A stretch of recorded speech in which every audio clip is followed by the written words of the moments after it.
Hello दोस्तों, AR study campus में आप सभी का स्वागत है। आप सब कैसे हैं? उम्मीद करती हूँ कि आप सब बहुत ही अच्छे होंगे। हम लोग कल पढ़े थे स्वच्छता के बारे में। स्वच्छता कितने प्रकार की होती है, हम लोग कैसे अपने घरों को स्वच्छ रख सकते हैं, इन सब सारी चीज़ों को। तो आइए हम देखते हैं घर की सफाई के साधन एवं उनका उपयोग। घर की सफाई करने के लिए निम्नलिखित सामग्रियों की आवश्यकता पड़ती है। पहला है सख्त झाड़ू या ब्रश, दूसरा नरम झाड़ू व ब्रश, तीसरा नरम ब्रश, चौथा कपड़ा व झाड़न, पांचवा अन्य सामग्री। आइए इन सब सारी सामग्रियों के बारे में हम अच्छे से जानते हैं। सख्त झाड़ू या ब्रश क्या होता है? इसका प्रयोग घर की धुलाई के लिए किया जाता है। जो सख्त झाड़ू यानी सीथन वाली जो झाड़ू आती है, उसका प्रयोग हम लोग घर की धुलाई के लिए करते हैं। नरम झाड़ू व ब्रश क्या होता है? इसका प्रयोग कमरों की दीवारों, पत्थर तथा ईंट से बने फर्श को साफ करने के लिए किया जाता है। नरम ब्रश क्या होता है? इसका उपयोग फर्नीचर की सफाई, फर्नीचर में पॉलिश करने तथा बोतल आदि को साफ करने में करते हैं।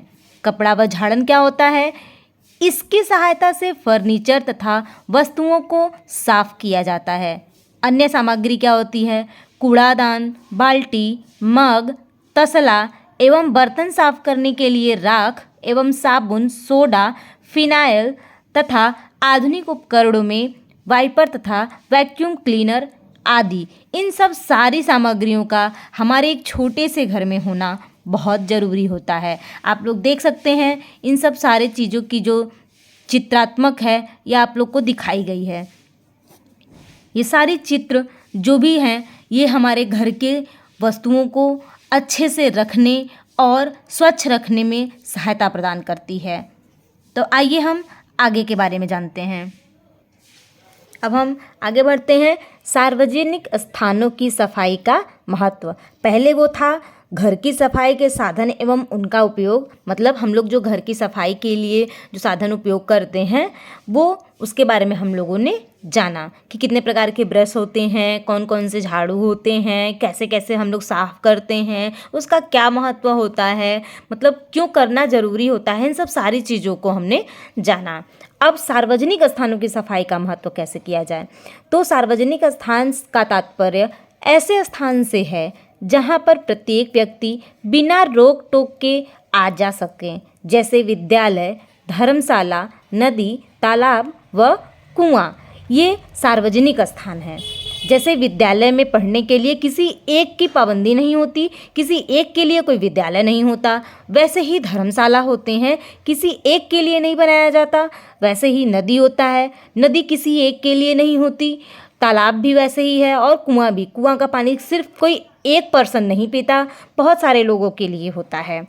तो कुछ लोग अपने घर की सफाई पर विशेष ध्यान देते हैं किंतु सार्वजनिक स्थानों की सफाई की उपेक्षा करते हैं, जैसे केला खाकर छिलका सड़क पर फेंक देना, सार्वजनिक भवनों तथा रास्तों में थूकना, शौचालय आदि के पानी को बाहर सड़क पर निकालना, अपने घर की गंदगी एवं कूड़े करकट को कूड़ेदान में न डालकर नाली या खुले स्थानों पर डाल देना, जिससे सड़कों एवं गलियों में गंदगी फैल जाती है।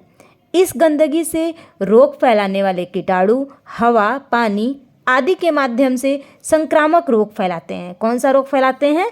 संक्रामक रोग फैलाते हैं। अतः इससे बचने के लिए हमें प्रतिदिन घर की सफाई के साथ साथ घर के कूड़े करकट को ढक्कनदार कूड़ेदान में डालना चाहिए। घर के आसपास तथा सार्वजनिक स्थानों में कीटाणुनाशक दवा डालनी चाहिए, जिससे कीटाणु न पनप सके। तो आप लोगों ने समझा सार्वजनिक स्थानों की सफाई का महत्व क्या है और हम इसे कैसे रोक सकते हैं और कैसे इसको कर सकते हैं। तो फ्रेंड्स, आप लोग भी अपने आसपास के जो सार्वजनिक स्थान होंगे, नदी, तालाब, कुआं, धर्मशाला, विद्यालय, ये सब सारी चीज़ों को साफ़ किया जा रहा है, नहीं किया जा रहा है, या इसको साफ़ कैसे किया जाए, किसी एक ग्रुप में रहकर किया जाए या एक पर्सन के द्वारा किया जाए, इसका आप खुद भी ध्यान रख करके अपने आसपास की सारी चीज़ों की साफ़ सफाई कर सकते हैं। तो आइए कुछ इम्पॉर्टेंट बातें हम इसमें जानते हैं। जैसे इसमें दिया है कि हम इसे भी जानें। नगर पालिका द्वारा गीले कचरे को फेंकने के लिए कूड़ेदान का रंग हरा एवं सूखे कचरे को फेंकने के लिए कूड़ेदान का रंग नीला रखा गया है। इसका उद्देश्य गीले कचरे यानी खाने पीने की चीज़ों में प्लास्टिक, कांच आदि मिल जाने के कारण पशु पक्षी के द्वारा खा लेने से उनकी मृत्यु हो जाती है। सूखे कचरे की रिसाइक्लिंग आसानी से की जा सकती है। तो ये है सूखा कचरा के लिए, आप लोगों ने देखा इसका कलर, और ये है गीले कचरा के लिए। ठीक है, तो सूखे कचरे के लिए कौन सा कलर? नीला कलर, और गीले कचरे के लिए हरे कलर का उपयोग किया जाता है। तो ये काफ़ी इम्पॉर्टेंट चीज़ें हैं, ये एग्ज़ाम में भी ये आता है।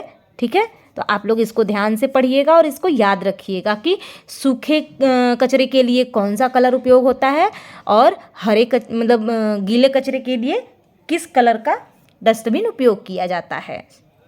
ठीक है, तो आइए हम इसके आगे के बारे में जानते हैं। सोचो यदि आपके घर, उसके आसपास एवं विद्यालय में फैला कूड़ा कचरा एक सप्ताह तक साफ न किया जाए तो क्या होगा? आप इसके लिए क्या प्रयास करेंगे? आप इसको सोचिए और हमें कमेंट में जवाब दीजिएगा कि यदि हमारे आसपास जो चीज़ें रखी हुई हैं या कूड़ा कचरा हुआ है या हम जो चीज़ें सड़े गले के रूप में फेंकते हैं, ये चीज़ें अगर साफ़ सफाई न की जाए तो हमारे आसपास क्या दुर्गंध होगी, कौन सी बीमारियां फैलेंगी, बीमार होंगे कि नहीं होंगे, ये सब सारी चीज़ों को सोच करके मुझे कमेंट बॉक्स में आप लोग ज़रूर बताइएगा। ठीक है, आइए जानें। विश्व शौचालय दिवस 19 नवंबर को मनाया जाता है, जिसका उद्देश्य वातावरण को स्वच्छ एवं स्वस्थ बनाना है। तो ये भी काफ़ी इम्पॉर्टेंट है, आप लोग ध्यान रखिएगा कि विश्व शौचालय दिवस कब मनाया जाता है, तो 19 नवंबर को मनाया जाता है, जिसका उद्देश्य क्या होता है? वातावरण को स्वच्छ एवं स्वस्थ बनाना। पॉलीथीन का प्रयोग स्वास्थ्य के लिए हानिकारक है। ये जमीन के अंदर गल नहीं पाती एवं मिट्टी की उपजाऊ क्षमता को कम कर देती है। पॉलीथीन जलाने से जहरीली गैस चारों तरफ फैलती है, जिससे श्वास तथा त्वचा संबंधी बीमारियां होती हैं। यह नदी नाले में जाकर उनके बहाव को रोक देती है, जो गंदगी, बीमारी एवं बाढ़ का कारण बनती हैं। तो ये इम्पॉर्टेंट चीज़ें थीं, इन्हें हम अगर चीज़ें सही नहीं हो रही है तो इसका उपयोग करके हम रोकथाम कर सकते हैं और अपने आप को, हमारे समाज को, हमारे विद्यालय को, हम सारी चीज़ों को स्वास्थ्य से संबंधित बीमारियां होने से बचा सकते हैं। और हम इसे ज़रूर पालन करें और लोगों को जागरूक करें कि हमें स्वच्छता कितनी ज़रूरी है अपनानी। ठीक है, तो आओ मिलकर के संकल्प लें, शौचालय का करें प्रयोग, तभी रहेंगे सभी आरोग्य। ये एक जैसे स्लोगन टाइप में है, तो शौचालय का करें प्रयोग, तभी रहेंगे सभी आरोग्य। जहाँ सोच वहाँ शौचालय, ये स्लोगन है। घर घर बांटो कपड़ों की थैली, तब बंद होगी पॉलीथीन की थैली। तो हम लोग अगर कपड़े की थैली का उपयोग करेंगे तो हमें प्लास्टिक की ज़रूरत नहीं पड़ेगी। ठीक है, जैसे आप लोगों ने देखा ना कि घर घर बांटो कपड़ों की थैली, तब बंद होगी पॉलीथीन की थैली। तो अगर हम लोग कपड़े का उपयोग करने लगेंगे तो हमें पॉलीथीन की ज़रूरत ही नहीं पड़ेगी।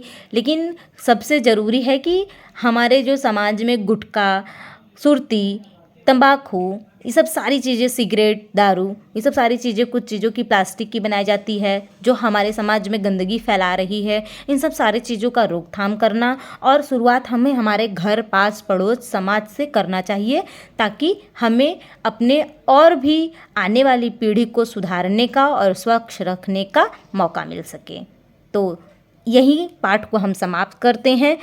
मिलते हैं अगली वीडियो में नए चैप्टर के साथ। तो फ्रेंड्स, अब तक वीडियो में बने रहने के लिए आप लोगों का बहुत बहुत धन्यवाद।